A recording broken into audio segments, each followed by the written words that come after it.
Et si on parlait d'un mot imprononçable, mais hautement inflammable, les néonicotinoïdes? C'est ce que propose de réintroduire la fameuse loi Duplon, discutée le 26 mai à l'Assemblée, et autant dire que dans les rangs des agriculteurs ariégeois, on écoute ça de très près. Cette loi, c'est le dernier coup de volant du gouvernement pour apaiser un monde agricole au bord de la rupture. Objectif affiché, alléger les contraintes, simplifier les règles, redonner du souffle aux exploitants.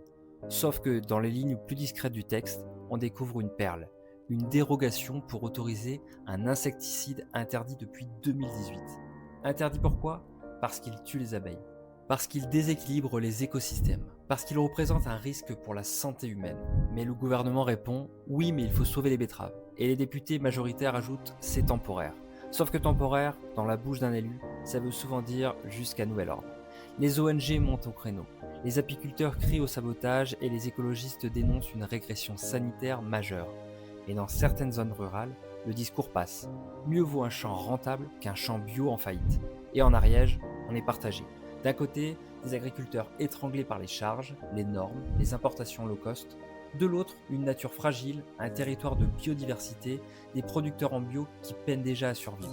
Ce débat révèle surtout une chose, le manque de courage politique pour poser les vraies questions. Pourquoi l'agriculture française dépend-elle encore d'outils chimiques? Pourquoi les circuits courts ne sont-ils pas massivement soutenus? Pourquoi n'a-t-on pas investi plus tôt dans l'agroécologie? On soigne l'urgence, on oublie le fond. Et pendant ce temps-là, l'abeille, elle, continue de disparaître en silence.